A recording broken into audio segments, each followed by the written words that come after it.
जिसने भी इस बीज को देखा है उसे मरना ही मैंने इसे पूरा निगल लिया। 18 साल तक मैंने इसे अपने अंदर रखा, क्योंकि बाबूजी ने मरने से पहले कहा था कि एक बार जब ये बीज मेरे अंदर अंकुरित हो जाएगा तो मेरा पूरा कायाकल्प हो जाएगा। मगर तब तक मैं बोल नहीं सकता, क्योंकि जैसे ही मैं अपना मुंह खोलूंगा बीज का तेज बाहर निकल जाएगा, जिससे आसमान का कहर बरपेगा और वो मुझे उसी पल राख कर सकता है। इसलिए 18 साल तक मैंने एक शब्द भी नहीं बोला और सबने यही माना कि मैं गूंगा हूँ। लेकिन जिस दिन बीज अंकुरित होने वाला था उससे ठीक एक दिन पहले कुछ ऐसा हुआ जिसकी मुझे उनसे शादी करने के बजाय मरना पसंद करूंगी। आईवी, जल्दबाजी मत करो, ये मेरी गलती है। मुझे तुम पर दबाव नहीं डालना चाहिए था, लेकिन अगर तुम सगाई तोड़ दोगी तो लोग तुम्हें एहसान शॉन से शादी तो नहीं करूंगी, मुझे परवाह नहीं है। लेकिन मैं अपना नाम और अपनी इज्जत भी खराब नहीं होने दूंगी। स्वामी, अगर सच में कोई और रास्ता नहीं है तो आईवी की जगह नोरा की शादी करा दीजिए। पिताजी, मैं अभी भी आपके पास रहना चाहती हूँ, मुझे विदा मत कीजिए। हमारा खानदान 100 सालों से पतन की ओर है। आखिरकार हमें तुम्हारी बहन जैसी होनहार बेटी मिली है। इस पूरे परिवार का भविष्य उसी पर टिका है। भीख मांगता हूँ, अपनी बहन की जगह शॉन से शादी कर लो। क्या तुम अपने बाप को घुटनों पर झुकाकर भीख मंगवाओगी? पिताजी, ऐसा मत कीजिए, मैं उससे शादी कर लूंगी। मैं कर लूंगी शादी, क्या इतना काफी है? शॉन, तुम्हारा क्या कहना है? चाचा जी, आईवी को परेशान करने की जरूरत नहीं है। पिता की जान बचाने का जो कर्ज था वो चुकता हो गया। रही बात सगाई की तो उसे आज से खत्म समझिए। शॉन, ये नहीं होगा। सगाई बड़े मालिक ने तय की थी। अगर वो लौटे और उन्हें पता चला कि हमने जुबान तोड़ दी तो हमें भारी कीमत चुकानी होगी। अगर तुम वाकई एहसानमंद हो तो नोरा से शादी कर लो, फिर हम सब एक ही परिवार होंगे। नोरा, शॉन को ले जाओ और नए कपड़ों का नाप दिलवाओ। 1 महीने में शादी होगी। मेरे साथ आओ, तुमसे कुछ कहना है। नन्ही बेजुबान, तुम्हें हाँ नहीं कहनी चाहिए थी। वे नहीं चाहते कि तुम मुझसे शादी करो, वे बस एहसान फरामोश नहीं कहलाना चाहते। एक बार मेरी बहन तो वे तुम्हारे साथ बुरा बर्ताव करेंगे, वे तुम्हें निकालने का बहाना ढूंढेंगे। ये पैसे लो और रीड एस्टेट छोड़ दो, गुजो शहर से दूर जाओ, पर ये मेरा घर है।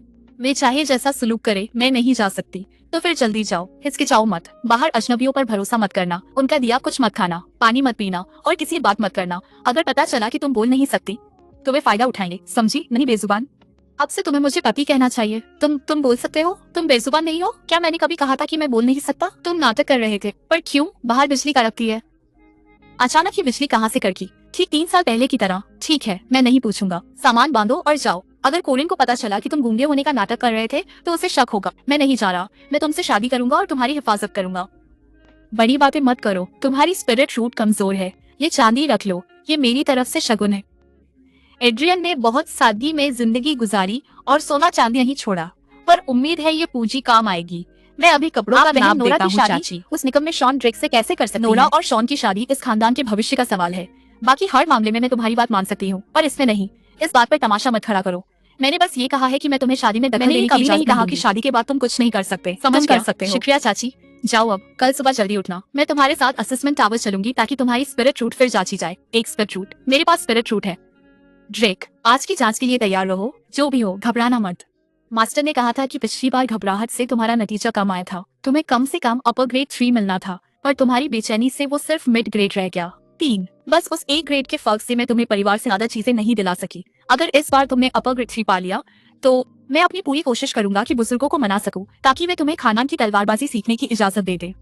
माइलो, तुम यहाँ क्या कर रहे हो? वही जो तुम कर रहे हो। स्पिरिट रूट तो पैदाइशी होती है, या तो ये तुम्हारे पास होती है या नहीं। एक आम इंसान की तरह जीने में आखिर बुराई ही क्या है? भला उस चीज के पीछे क्यों भागना वही जो कभी जिसका नतीजा शानदार होगा, उससे इनाम में साधना की तकनीक मिलेगी। बस मेरे असली स्पिरिट रूट के दर्जे को देख हैरान मत होना। हाँ, अब ऊपर भी जाओ। लानत है, गुजर शहर के हालात हर साल बिगड़ते जा रहे हैं। अगर आईवी जैसी ग्रेड 6 स्पिरिट रूट वाली लड़की न मिली होती तो ये मीनार अब तक बंद हो चुकी होती। इस छड़ी पर सफेद निशान का मतलब है ग्रेड 9।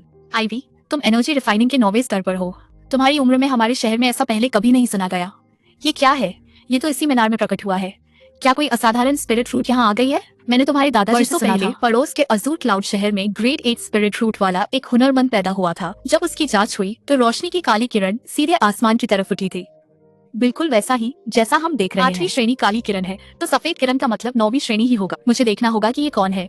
एक महान हस्ती। मैं अपनी आंखों से करिश्मा देख रहा हूँ। अपनी जिंदगी में मुझे सच में वो महान 9वीं श्रेणी की स्पिरिट रूट देखने को मिली। क्या 9वीं श्रेणी सच में सबसे ताकतवर होती है? बेशक। वैसे तो कहा जाता है कि 9वीं श्रेणी के भी पार एक स्पिरिट रूट होती है जिसे बाउंडलेस स्पिरिट रूट कहते हैं। कहानियों के मुताबिक वो अदृश्य और बेनूर होती है और कहा जाता है कि वो 9वीं श्रेणी से भी 100 गुना ज्यादा ताकतवर कहानियों में ही है। हकीकत की दुनिया में उसका कोई वजूद नहीं है। नामुमकिन। ड्रेक के पास 9वीं श्रेणी की स्पिरिट रूट है। अगर वो सच में इतना काबिल है तो उसने 10 साल री परिवार के टुकड़ों पर क्यों गुजारे और अब तक वो आईवी की 6ठी श्रेणी से आगे क्यों नहीं बढ़ पाया? तो ये वो तकनीकें हैं जो मुझे इनाम में मिली हैं। एक है क्लियर विंड स्क्रिप्चर जो ऊंचे दर्जे की येलो रैंक वाली विधि है।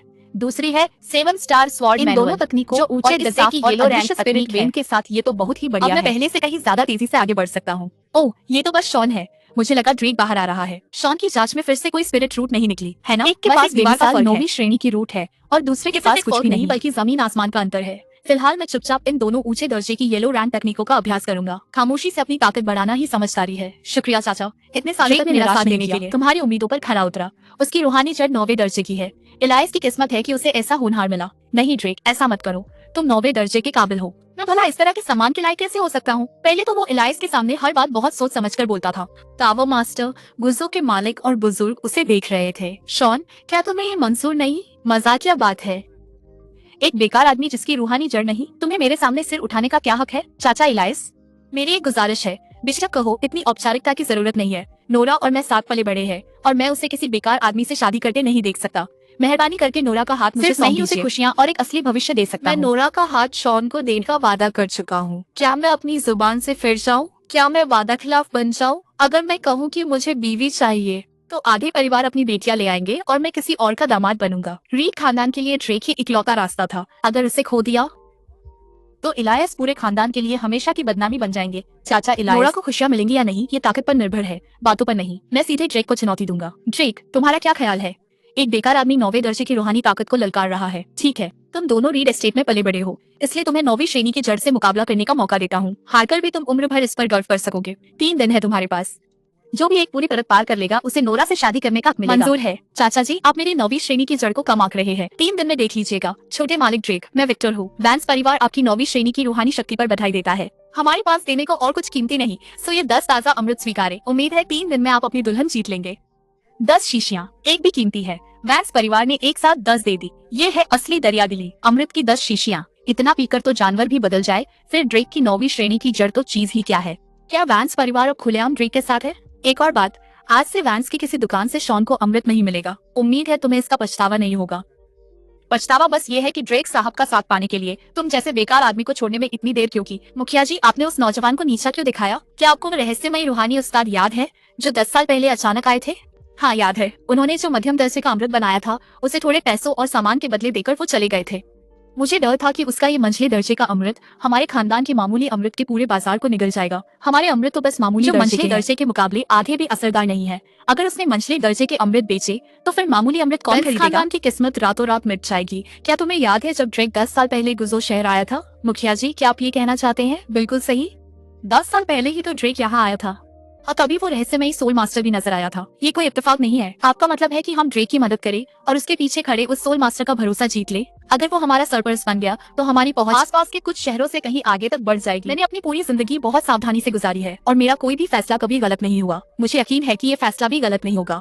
रही बात उस शॉन की, तो अगर उसे किसी को कसूरवार ठहराना है तो खुद को ठहराए जो हमारे रास्ते में आ गया। वो कोई मामूली से नाराज करने से हमारा कुछ नहीं बिगड़ेगा। शायद इसलिए क्योंकि उसका शरीर उस रूहानी फल के पेड़ से पाक हो चुका था। पर ये मुश्किल ऊंचे दर्जे की पीली रैंक वाली तकनीक उसे अचानक समझ आने लगी। ऊर्जा केंद्र में जमा होती है, मन शांत हो जाता है, सब कुछ ओझल हो जाता है और वजूद मिट जाता है। ऊर्जा शोधन का दूसरा स्तर। उसने रातों रात इसे पार कर लिया, जबकि आईवी को पहले स्तर तक पहुंचने में ही 3 दिन लग गए थे। अभी मुझे काफी नोरा की हिफाजत करनी है। मुझे और भी ताकतवर बनना होगा। मैं जितना ऊपर जाऊंगा तरक्की उतनी ही धीमी होती जाएगी। मुझे साथ चलने के लिए शोधन अमृत की जरूरत होगी, पर वो महंगा है और विक्टर मुझे वो नहीं बेचेगा। अपने पिता की मौत से पहले उन्होंने शॉन से एक बक्सा अपनी कब्र के पास दफनाने को कहा था, जिसे वो 10 साल से रखे हुए थे कि जब तक बीज फूट न जाए उसे खोदना मत। अगर मेरे पिता ने मेरे लिए इतना अनोखा बीज छोड़ा है तो उस रहस्यमयी बक्से में भी कुछ न कुछ खास ही होगा।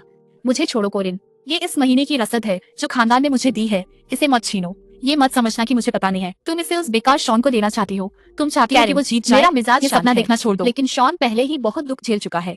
तुम सब उसके साथ एलिक्सर तक नहीं लेने दोगी? उसके साथ बुरा कौन कर रहा है? वो एलिक्सर रीड परिवार की अमानत है। अगर उसमें जरा भी गैरत है तो वो खुद अपने इंतजाम के भरोसे चोरी छिपे सामान लेना। रीड रियासत के लोग भी इसे अच्छा नहीं मानते। सड़क का भिखारी भी ऐसी बात पर थूक देगा। चलो यहाँ से। मुझे माफ कर दो शॉन, मैं किसी काम की नहीं हूँ। मुझे और सावधानी बरतनी चाहिए थी। अगली लड़की, तो कोरिन, मुझे तो हमेशा तुम्हारा शुक्रगुजार रहूंगा। मैं भला तुम्हें दोष कैसे दे सकता हूँ? लेकिन वही एक एलिक्सर था जो मैं तुम्हें दे सकता था। कोरिन की एक बात से शॉन भी सहमत था। जो मर्द जीतने के लिए किसी औरत का सहारा लेता है उसे न सिर्फ दुनिया हिकारत से देखती है बल्कि वो खुद की नजरों में भी गिर जाता है। कोई ना कोई रास्ता निकाल ही लूंगा। अब तुम जाकर आराम करो और बस मेरी खबर का इंतजार करो। तुम बस अपनी तरफ से पूरी कोशिश करना। मैं तुम्हें दोष नहीं दूंगा। पिताजी, आपका ये नालायक बेटा आपसे मिलने आया है। पास ही कहीं से दर्द भरी चीख सुनाई देती है। मैं शादी कर रहा हूँ, आईवी से नहीं बल्कि नोरा से, जिसे आप हमेशा से ज्यादा पसंद करते थे। आपने एक बार कहा था कि वो मेरे लिए बेहतर है, नेक, शांत। अगर आज आप जिंदा होते तो यकीनन आपकी खुशी का ठिकाना न होता। शादी के बाद मैं उसे आपसे मिलवाने लाऊंगा, लेकिन अभी एक मुश्किल आ गई है। मुझे वो संदूक खोलना होगा जो आप मेरे लिए छोड़ गए थे। आपकी नींद में खलल डालने के लिए माफी चाहता हूँ। मुझे क्षमा कर दीजिएगा। की आवाजें आती है। मंझले दर्जे का अमृत इन 2 बोतलों ने उसकी सबसे बड़ी जरूरत पूरी कर दी। शॉन, जब तुम ये खत पढ़ रहे होगे, तुम्हारे पिता को गुजरे 3 साल हो चुके होंगे। क्या तुम्हारी शक्ति जाग गई है? क्या तुमने आईवी से शादी कर ली? इच्छा थी कि मैं ये सब जान पाता और ठीक हो, पर मैं ये देखने के लिए जिंदा नहीं रहूंगा। मुझे उम्मीद है कि तुम ये संदूक मेरी हिदायतों को मानने के बाद ही खोलोगे, क्योंकि इसमें रखी चीजें तभी काम आएंगी जब तुम्हारी मौजूदा मंजिल को पार करने में तुम्हारी मदद के लिए है। मगर सबसे जरूरी चीज इसके नीचे रखा वो बांस का कागज है। मेरी अपनी काबिलियत तो मामूली ही थी। उम्र भर की पढ़ाई के बाद भी मैं सिर्फ बुनियादी बातें ही समझ पाया और मुश्किल से दूसरे दर्जे का सोल मास्टर बन सका। उम्मीद है मेरा बेटा अपने पिता से आगे सच्चा सोल मास्टर बनेगा। आखिरी बात, ये संदूक तुम्हारी माँ तुम्हारे लिए छोड़ गई थी। उन्होंने कहा था कि 5 स्टार सोल मास्टर बनने पर ही तुम इसकी गुप्त परत खोल पाओगे। उस गुप्त परत को कभी ना खोल पाना ही मेरा सबसे बड़ा और आखिरी अफसोस है। मुझे बताना कि उसके अंदर क्या है। लड़ते रहना बेटा, जिंदगी में कई इम्तिहान आएंगे, मगर चाहे जो हो कभी हार मत मानना, समझे तुम?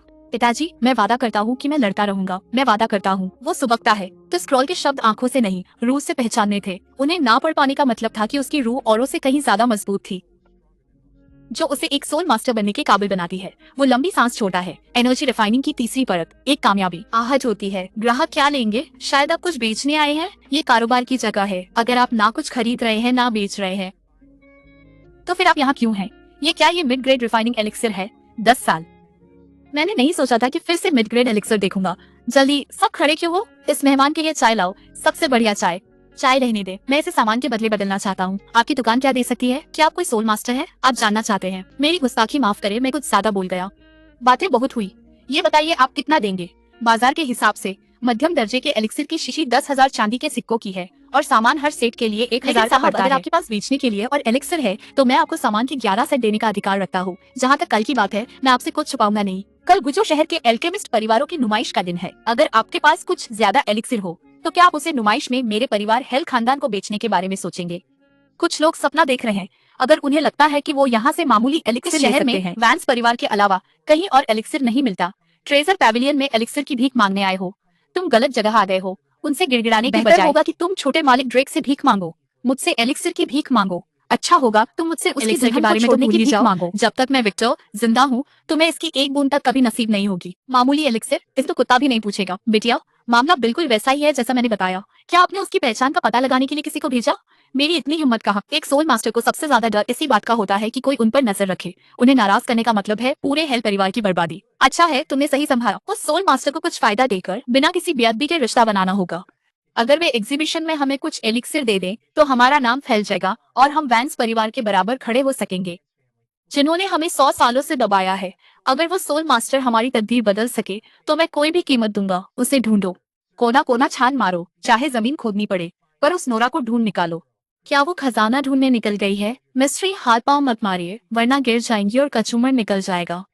ये तो अफसोस की बात होगी। चुपचाप ऊपर आ जाइए, हर कर्ज चुकाना पड़ता है। हम तो बस आपको रोक रहे हैं ताकि हम ड्रेक का कर्ज वसूल सके।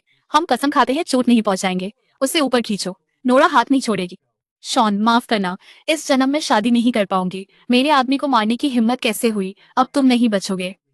वो जड़ी बूटी बड़ी मुश्किल से मिली थी, वैसी तो और मिल जाएंगी, पर तुम तो मेरे पास एक ही हो। प्लीज अपनी जान दांव पर मत लगाना। अगर तुम्हें कुछ हो गया तो मैं ये बोझ नहीं उठा पाऊंगा। संगीत बजती है। नोरा, इस बार मैंने तुम्हें सुरक्षित रखा। वो एलिक्सिर कहाँ है? ये काम क्यों नहीं कर रहा? आखिरी बूंद तक पी ली, फिर भी मैं आगे क्यों नहीं बढ़ पाया? 9वें दर्जे की जड़ और 10 बोतल मामूली एलिक्सिर। अब तक तो एक जानवर भी आगे बढ़ गया होता। ड्रेक, तुम तो इसके लिए कभी राजी भी नहीं थे। उस बेकार शॉन के पास न तो कोई स्पिरिट रूट है और न एलिक्सिर, तो उसके आगे बढ़ने का सवाल ही नहीं। वो मेरी बराबरी के लायक नहीं। नाकाम होना तो बस कुछ समय की बात है, लेकिन वो अपनी पूरी जिंदगी में कभी आगे नहीं बढ़ पाएगा। चलो, अब इसका फैसला मुख्य हॉल में ही होगा। शॉन, अगर तुम हार भी जाओ तो कोई बात नहीं, खुद को दुश्मन देना। मैं तुम्हें कभी बुरा नहीं मानूंगा। इन पिछले दिनों में वो उसे अपना पति मान चुकी थी, तो वो खुद को ड्रेक के हवाले कभी नहीं होने देगी। वो दोबारा मरना पसंद करेगी। मैंने कहा था कि मैं तुम्हारी हिफाजत करूंगा और ये वादा हमेशा रहेगा। 10 साल दूसरों के साये में रहने के बाद अब ऊपर उठने का वक्त है। मैं साबित कर दूंगा कि मैं बेकार नहीं। वो नोरा के काबिल बनने के लिए खड़ा होगा। तुम कहाँ थे? क्या तुम हमें डराकर मार डालना चाहते थे? क्या उसके पिता को वाकई उसकी फिक्र थी, या इस बात का डर कि वो ड्रेक की इच्छा पूरी नहीं कर पाएगा और परिवार एक ताकतवर सरपरस्त खो देगा? अगर बात पहले वाली थी तो उसकी कोई जरूरत नहीं थी। फिक्र मत करो, रीक परिवार पर कोई फर्क नहीं पड़ता, चाहे वो वहाँ हो या न हो। सिर्फ नोरा ही काफी है। ठीक है, बस तुम वापस आ गए। तुम्हारी ट्रेनिंग कैसी चल रही है? क्या ऐसा मुमकिन है कि जिस आदमी के पास कोई स्पिरिट रूट ही नहीं है, उसने वाकई कुछ बड़ा हासिल कर लिया? खानदान हॉल में इंतजार कर रहा है। लगा था तुम नहीं आओगे, पर तुम में अभी भी कुछ गैरत बाकी है। मेरी समझ में नहीं आता कि उसमें ड्रेक को चुनौती देने की हिम्मत कहाँ से आई। 10 साल तक रीक परिवार के टुकड़ों पर पलने के बाद भी औकात का अंदाजा नहीं। उसकी इतनी हिम्मत कि ड्रेक की बराबरी सोचे। अगर मैं होता तो उसके कहने का इंतजार भी नहीं करता। मैं खुद ही नोरा को छोड़ देता, कम से कम इज्जत तो रहती। हंसती है, मैं उसे रोते हुए टूटते देखने का और इंतजार नहीं कर सकती। शॉन, तुम्हें हमारी शर्त याद है ना? अगर तुम ड्रेक से पीछे रह गए तो नोरा को ड्रेक से शादी करनी होगी। खैरात पर पलने वाला आदमी मुझसे इस तरह बात करने की हिम्मत कर रहा है। अगर ड्रेक हारा तो उसे नोरा से शादी का हक नहीं होगा, और अगर तुम हारे तो हमेशा के लिए इस हवेली से बाहर। रीक परिवार का तुम पर कोई कर्ज नहीं। ड्रेक, अपनी चाल चलो और पूरी ताकत लगा दो। भले ही पूरी तरह आगे ना बढ़ो, पर थोड़ी तरक्की भी जीत ही होगी। शॉन 9वें दर्जे की रूहानी जड़ के सामने नहीं टिक सकता। अगर उसके पूर्वज ये देखते तो उन्हें फख्र होता। कोई तरक्की नहीं, ये सही नहीं हो सकता। अमृत की 10 बोतलें, इतनी मात्रा में तो मेरे जैसा छठे दर्जे का इंसान भी आगे बढ़ जाता। हर कदम मुश्किल होता है। महज 3 दिनों में 5वें स्तर से शिखर तक पहुंचना वाकई काबिले तारीफ है। देवी जी सही कह रही है। अगर कोई और होता तो शायद जरा भी तरक्की नहीं कर पाता। उस बेकार आदमी से क्या मुकाबला जिसकी कोई रूहानी जड़ ही नहीं है। शिखर तक पहुंचना ही बहुत बड़ी बात है। उसने अपनी जीत पक्की कर ली है। खैर शॉन, भले ही मैंने पूरा स्तर पार न किया हो, पर मैंने तरक्की तो की है। फिर भी तुम हार चुके हो। मैं आसमान का असली ड्रैगन हूँ और तुम जमीन पर रेंगने वाले एक कीड़े के सिवा कुछ नहीं। तुम्हें मेरा मजाक उड़ाने का क्या हक है? ऊर्जा शोधन का पहला स्तर, पूरा 1 स्तर। शॉन, तुमने तो कमाल कर दिया। मैं इस पहले स्तर पर ही इतना इतरा रहे हो। क्या पहले स्तर को पार करना एक साथ 6 स्तर पार करने के बराबर हो सकता है? सही कहा, रूहानी जड़ हो तो एक कुत्ता भी पहला स्तर पार कर ले। पता नहीं इसे इतना गुरूर कहाँ से आता है। मैं तो 3 दिनों में इतना भी नहीं कर पाता। शॉन, क्या वाकई पहले तुम्हारी कोई रूहानी जड़ नहीं थी? एक स्तर पार करना ही जीत है, 2 स्तर पार करना तो पूरी तरह कुचल देना है। दूसरा स्तर इतना मुश्किल नहीं, ये तो बस ड्रेक की बराबरी है। अब क्या? असली ड्रैगन होने से क्या फर्क पड़ता है? 9वें दर्जे की रूहानी जड़ का क्या फायदा अगर मेरा नाम और रुतबा मेरे पास रहे? नोरा मेरी पत्नी है, उसे कोई नहीं छीन पाएगा। इस शॉन को किस बात का घमंड है? बता दो कि स्काई सीक्रेट्स पैविलियन वाले आ रहे हैं, जल्द ही मैं उनके साथ हूँगा। और तुम बस एनर्जी रिफाइनिंग की तीसरी सीढ़ी पर अटके एक मामूली कीड़ हो। तुम मेरी बराबरी के लायक नहीं। ठीक है, तो तुम्हारे पास स्पिरिट रूट है और अब तुम बेकार नहीं रहे। क्या इससे तुम खास बन गए? तरस खाकर मैं बिना शगुन के तुम्हारी शादी नोरा से कराने को तैयार था। अब जब तुम काबिल हो तो 10 दिन में बड़ा शगुन लाओ, वरना अपनी जुबान तोड़ने के लिए मुझे दोष मत देना और नोरा की शादी कहीं और कर दूंगा। फ्रेया, मेरे ये थोड़े से सिक्के काफी नहीं होंगे। अगर कोरिन तुम्हें परेशान करना चाहे तो तुम कितना भी लाओ कम ही पड़ेगा। पहले उसे भी फिक्र थी पर अब नहीं। जाओ, मैं तुम्हें और मुश्किल में नहीं डालूंगा। बहन, तुमने अपना सच्चा साथी खो दिया। 3 दिन में 3 पड़ाव पार करना 9वें दर्जे की स्पिरिट रूट के आगे कुछ भी नहीं। ड्रेक के भविष्य के आगे शॉन को तो उसे आंख उठाकर देखने का भी हक नहीं है। ड्रेक की ताकत से मुझे क्या? शॉन ही वो है जिस पर मैं भरोसा कर सकती हूँ। क्या शॉन सच में इतना काबिल है? वो लड़का जो नीचे है, आप सब उसे जानते ही होंगे। शॉन, रीड परिवार का होने वाला दामाद, छोटे मालिक ड्रेक से मुकाबला करते करते थक गया। जब मैंने उसे मामूली अमृत मिलना बंद कर दिया तो वो एक बोतल के लिए पागलों की तरह भटकने लगा। मजबूर इंसान कुछ भी कर सकता है। वो गिड़गिड़ाते हुए हेल खानदान के खजाना घर गया, पर उसे खाली हाथ लौटना पड़ा। तो वो पक्का मुकाबला हार चुका होगा और उसे रीड एस्टेट से निकाल दिया गया होगा। एक अमृत की बोतल के पीछे उसने अपनी दुल्हन खो दी। आप में से कोई उसकी तरह नहीं बनना चाहेगा, है ना? जब तक मौका है इसे खरीद ले। एक बार हक चला गया तो आप चाहे कितनी भी कीमत दे इसे नहीं खरीद पाएंगे। मुखिया वेक्टर साहब, क्या ये वही बेकार इंसान नहीं है? क्या आप अभी वेंस खानदान को मिट्टी में मिलते देखना चाहते हैं? क्या आपने देखा भी है कि हमने किससे हाथ मिलाया है? 9वें दर्जे की रूहानी शक्ति जो आगे चलकर बेमिसाल ताकत बनेगी। आप तो वही छोटी मालिकन है, ये वही है। फ्रेया बड़े साहब को प्रणाम करती है। बड़े साहब, ये हेल खानदान की बेटी है जो अपने पिता की जगह सारा कामकाज संभाल रही है। हमने 1 लाख चांदी के सिक्के तैयार रखे हैं जो बाजार भाव से मध्यम दर्जे के अमृत की 10 बोतलें खरीदने के लिए काफी है। बड़े साहब, शायद आप ये नहीं जानते, पर हेल खानदान आपके अमृत के लिए 10,000 सिक्के प्रति बोतल दे रहा है, जो कि बिल्कुल जायज कीमत है। सामने वाले वेंस खानदान ने खुद का मध्यम दर्जे का अमृत बना लिया है और जब मुकाबला होगा तो कीमत 10,000 से नीचे गिर जाएगी। तब हमें अपना माल निकालने के लिए उसे घाटे में बेचना पड़ेगा। मध्यम दर्जे का अमृत बनाना और ऊंचे दर्जे का अमृत बनाना दोनों बिल्कुल अलग बातें हैं। पहले के लिए सिर्फ पहले दर्जे का रूहानी उस्ताद चाहिए, जबकि दूसरे के लिए कम से कम दूसरे दर्जे का। और पूरे अजूर क्लाउड सेक्ट में ऐसा सिर्फ एक ही उस्ताद है। आखिर मेरा पाला किस महान हस्ती से पड़ गया है? आला दर्जे का अमृत। हुजूर, क्या आप वाकई इसे हमें बेचना चाहते हैं? नहीं नहीं, मेरा वो मतलब नहीं था। हमें ये जरूर चाहिए। ये आला दर्जे का अमृत है। गुजो शहर तो क्या, पड़ोस के शहरों ने भी कभी ऐसा बेहतरीन अमृत नहीं देखा होगा। पूरी दुनिया में छा जाएगा और वांस खानदान के बाजार पर कब्जा करके रातों रात गुजो शहर का सबसे बड़ा हकीमों का खानदान बन जाएगा। हुजूर, आप इसे कितने में बेचना चाहेंगे? हुजूर, मामूली अमृत की कीमत भी 10,000 सिक्के होती है, तभी तो इन्होंने इसे इतना सस्ता बेचा। साफ है कि इन बुजुर्ग की वांस खानदान से कोई पुरानी दुश्मनी है। क्या वांस खानदान की मती मारी गई थी, जो उन्होंने एक दूसरे दर्जे के रूहानी उस्ताद से दुश्मनी अगर आप मोल इतने ली? कम दाम में ये आला दर्जे का अमृत देते रहे तो लंबे समय में वांस खानदान को मिट्टी में मिलाना कोई बड़ी बात नहीं होगी। आपका शुक्रिया हुजूर, मैं अभी सारा सामान तैयार करता हूँ। लोगों, मेरे पास एक बहुत बड़ी खुशखबरी वांस है। खानदान ने एक मामूली अमृत तैयार किया है जिसकी कीमत 13,000 सिक्के प्रति बोतल है। और आज से हेल खानदान आला दर्जे के अमृत की एक सीमित खेप पेश कर रहा है। वाकई ये अमृत अपने नाम के मुताबिक ही लाजवाब मामूली दर्जे की 5 बोतलों के बराबर है। ये वो खजाना है जो सिर्फ एज़्योर क्लाउड सेक के शिशों के लिए रखा जाता है, और अब ये हमारे शहर में हेल परिवार के पास बिकने के लिए तैयार है। आखिर हेल परिवार को ये आला दर्जे का अमृत मिला कहाँ से? ये तो 10 साल पहले हांगकांग शहर को हिला देने वाले उस अमृत से भी ज्यादा चौंकाने वाला है। आला दर्जे के अमृत की कीमत कम से कम 50,000 टेल्स होती है। क्या आपको यकीन है कि आप इसे खरीद पाएंगे? अपने पुराने और नए वफादार ग्राहकों के सालों के साथ के लिए शुक्रिया अदा करने के लिए आला दर्जे का अमृत 12,000 टेल्स में मिलने के लिए क्या आला दर्जे का अमृत सिर्फ 12,000 में? ये तो वांस परिवार के 13,000 वाले मामूली अमृत से भी सस्ता है। इसे तो कोई बेवकूफ ही नहीं खरीदेगा। मुखिया वांस, मुझे वो मामूली अमृत नहीं चाहिए जो मैंने अभी आपकी दुकान से खरीदा है। मेरे पैसे वापस कैसे कीजिए, हो गया? अभी वापस आखिर कीजिए। क्यों? हेल परिवार को इतना आला दर्जे का अमृत इतनी कम कीमत पर कहाँ से मिला? ऐसा लग रहा है जैसे वो जानबूझकर हमें निशाना बना रहे हैं। फ्रेया, तुम्हारे पीछे चाहे कोई भी खड़ा हो, अगर तुम तुम्हें अभी लगता है बहुत कि तुम नासमझ वॉन्स हो। परिवार मैंने को ड्रेक गिरा के दोगे, लिए पहले बहुत कुछ किया है। अब वक्त आ गया है कि वो वॉन्स परिवार की मदद के लिए अपने रक्षक को सामने लाए। हुजूर, ये रहे आपके 5 लाख टेल्स के बैंक नोट। हुजूर, रुकिए, सिर्फ ये आला दर्जे का अमृत ही वॉन्स परिवार के आधे कारोबार को खत्म करने के लिए काफी है। अभी भी वो मामूली अमृत है जिसके सहारे वो कुछ वक्त और खींच पाएंगे। जो लोग आला दर्जे का अमृत खरीद सकते हैं, आखिरकार वे साधकों की एक छोटी सी तादाद ही है। ज्यादातर साधक अब भी मामूली दर्जे का अमृत खरीदना ही पसंद करते हैं। वांस परिवार ड्रेक का साथ देने के लिए अपना ही कारोबार तबाह करने पर तुला है। हमें ये हिसाब ठीक से सुलझाना होगा। बड़े साहब, क्या आप हमारे लिए मामूली अमृत बना सकते हैं? ऐसा नहीं कि मैं बना नहीं सकता, बस इसकी मांग बहुत ज्यादा है। अगर मैं दिन रात बिना आराम किए भी काम करूं, तब भी शायद जरूरतें पूरी ना कर पाऊं। क्या आप इसके बजाय कुछ शिष्यों को तालीम दे सकते हैं? बड़े साहब, आपका क्या ख्याल है? माफ कीजिएगा, मैं यही सोच रहा था कि क्या कुछ शिष्यों को तालीम दी जाए ताकि वे मामूली अमृत बनाने पर ध्यान दें, पर इसमें जल्दबाजी नहीं हो सकती। सही लोगों को चुनना ही एक बड़ा सिरदर्द है। वक्त मिलने पर हम इस बारे में और बात करेंगे। अगर हेल परिवार के पास अपने खुद के शिष्य होते तो हमें कभी फिक्र नहीं करनी पड़ती। क्या वो किसी बात का इशारा कर रहे हैं? सच में, सब मर्द एक दिखाने वाला शीशा लाओ। जब वो कल हवेली पर आए तो मैं उसका असली चेहरा देखना चाहती हूँ। वो सच दिखाने वाला शीशा हेल परिवार की पुश्तैनी अमानत है। वो किसी भी भेष की पार देख सकता है। खुद को कुर्बान करने से पहले वो कम से कम उस उस्ताद का असली चेहरा तो देखना चाहती थी। मगर ज्यादातर उस्ताद तो बूढ़े और पुराने जमाने के। नोरा की सगाई हो गई। मैं सारा दिन नुमाइश में मसरूफ था, इसलिए मुबारकबाद नहीं दे पाया।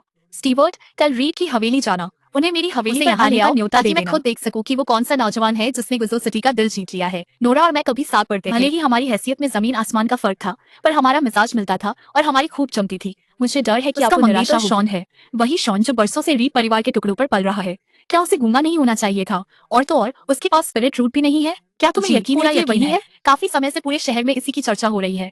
नोरा का दिमाग जरूर ठिकाने नहीं होगा। मैं उसे ये सगाई तोड़ने के लिए मना लूंगी, और मुझे शॉन को भी कुछ अक्ल देनी होगी। उसके हाथ पांव सलामत है, फिर उसे एक औरत के सहारे जीने की क्या जरूरत है? एक जवान मर्द क्या खुद नहीं कमा सकता? इतनी कम उम्र में ब्लड पैलेस के आदमी को मार गिराना, वाकई असली हीरो बचपन से ही चमकने लगते हैं। ब्लड पैलेस एक बुरी ताकत है जो ज़्योर क्लाउड सेक्ट के इलाके में घुसी हुई है। इसके लोग बिना कोई डर के कत्ल, आगजनी और लूटपाट करते हैं। कई इलाकों में इनका कब्जा है और सेक्ट ने कई बार इन्हें खत्म करने की कोशिश की, पर ये पूरी तरह कभी नहीं मिटे और आखिरकार मजबूर होकर क्लाउड सेक्ट ने हर शहर के मालिक को उनके सर पर इनाम रखने का हुक्म दे दिया। मुसीबत यह है कि हुक्म मिलने के बाद भी किसी की हिम्मत नहीं हुई कि ब्लड पैलेस वालों से पंगा ले। बहुत कम लोग ही वो इनाम जीत पाए हैं। तुमने शैडो क्लाउड स्पिरिट पूल में एक बार अभ्यास करने का हक पा लिया है। मेरे साथ एनर्जी रिफाइनिंग की चौथी सीढ़ी का शिखर। तुम आने में बहुत देर कर चुके हो। तुम पहले ही चौथी मंजिल के शिखर पर पहुंच चुके हो। फिर तो हाँ, तुम आने में बहुत देर कर चुके हो। यह कुल 3 साल से खुला है और कई साधक यहाँ से ऊर्जा ले चुके हैं। इसके अंदर की रूहानी ऊर्जा अब पहले जैसी ताकतवर नहीं रही। अब सिर्फ पहली या दूसरी मंजिल के साधकों के पास ही यहाँ से आगे बढ़ने का असली मौका है। आखिरकार पहली या दूसरी मंजिल पार करने के लिए ऊंचे स्तरों के मुकाबले बहुत कम रूहानी ऊर्जा की जरूरत होती है। चौथी मंजिल से ऊपर के किसी भी इंसान के लिए अब यहाँ से आगे मांग करता है या फिर साधना की कोई बहुत ही उन्नत तकनीक की। सर, अब तुम यहाँ आ ही गए हो तो अंदर जाकर कोशिश कर लो। तुम्हारे पास सिर्फ 1 घंटा है। समझदारी से इस्तेमाल करना। यह क्या हो रहा है? मैं अपने पंथ की सबसे ऊंची तकनीक स्टारफॉल शास्त्र से अभ्यास कर रहा हूँ। मेरी रूहानी जड़ 7वें दर्जे की है, फिर भी एक साथ अभ्यास करते हुए क्या यह वही है जिसकी उसकी तरफ भाग रही है? 9वें दर्जे की रूहानी जड़ जांची गई थी। उसने सच में मंजिल पार कर ली। रूहानी जड़ 9वें दर्जे की है।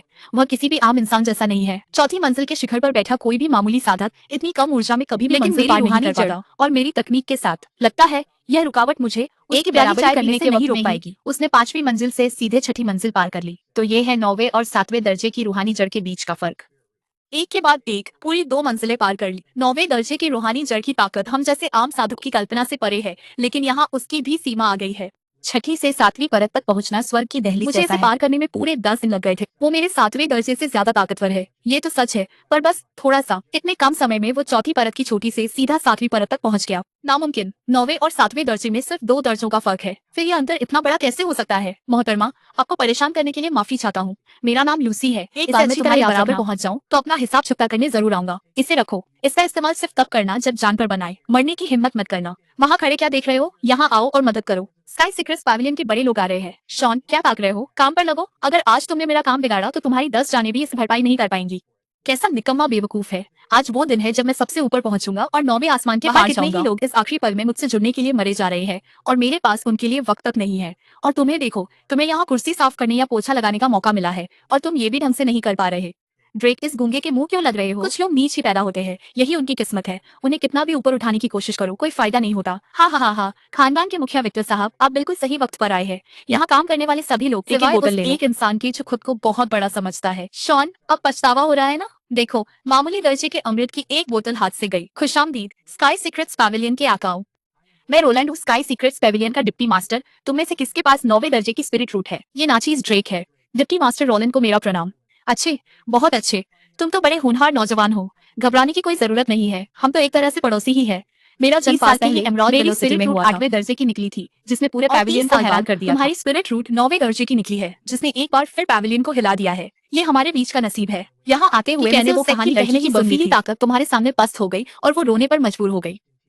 क्या तुम अभी हमें दिखाओगे कि तुम्हारी स्पिरिट रूट क्या करिश्मा कर सकती है? डिप्टी मास्टर रोलैंड, क्या हम इस बात का फैसला एक मुकाबले के जरिए कर सकते हैं? किसके साथ मुकाबला? सीन के साथ। तुम एक बार फिर मेरा सामना करोगे? ओ गूंगे। डिप्टी मास्टर, एक बात है जो आप नहीं जानते। जिस औरत से मैं प्यार करता था उसे एक मामूली सगाई के कागज से मुझसे छीन लिया गया। वापस पाने के लिए मैं उसकी घटिया चालों में फंस गया था। मुझे ऐसे टेढ़े तरीके मंजूर नहीं, इसलिए मैं चाहता हूँ कि हम ईमानदारी से इसका फैसला करें ताकि मैं अपनी मोहब्बत को पूरे हक से वापस पा सकूं। भला एक गूंगा 9वें दर्जे वाले का मुकाबला कैसे कर सकता है? ड्रेक, डिप्टी मास्टर को साफ बताओ। बात बिल्कुल वैसी ही है। सीन ने पुराने एहसान का सहारा लेकर मेरी बड़ी बेटी को शादी के लिए मजबूर किया और वो उस कर्ज में बंध गई। हमने अपनी शान को ताक पर रखकर अपनी बेटी की मर्जी के खिलाफ इस शादी के लिए हाँ की थी।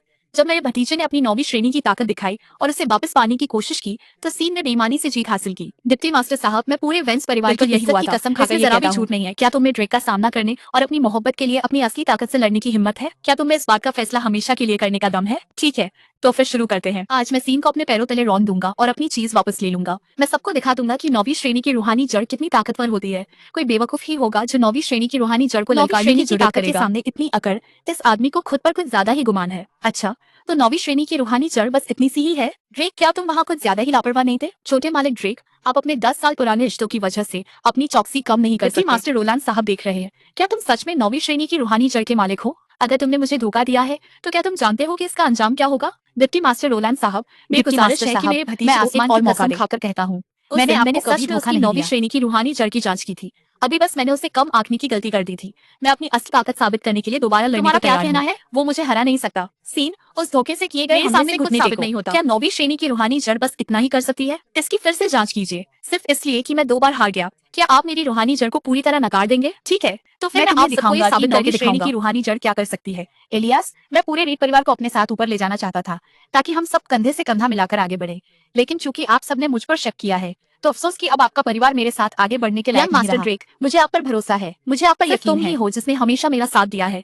फिक्र मत करो, मैं तुम्हें हारने नहीं दूंगा। 6ठी परत तक पहुंचकर तुम खुद को खुशनसीब समझ रहे हो, लेकिन 9वें दर्जे की स्पिरिट रूट को कम मत समझना। कि मेरी 9वें दर्जे की स्पिरिट रूट कितनी शानदार है। ये कैसे मुमकिन है? ये कैसे हो सकता है? मैंने साफ तौर पर इसे 9वें दर्जे का पाया था। जरूर इस जांच में ही कोई गड़बड़ है, मुझे फिर कोशिश करने दो। ऐसा नहीं हो सकता। की छड़ी में ही कोई खराबी है, इसे 9वें दर्जे की स्पिरिट रूट ही होना चाहिए।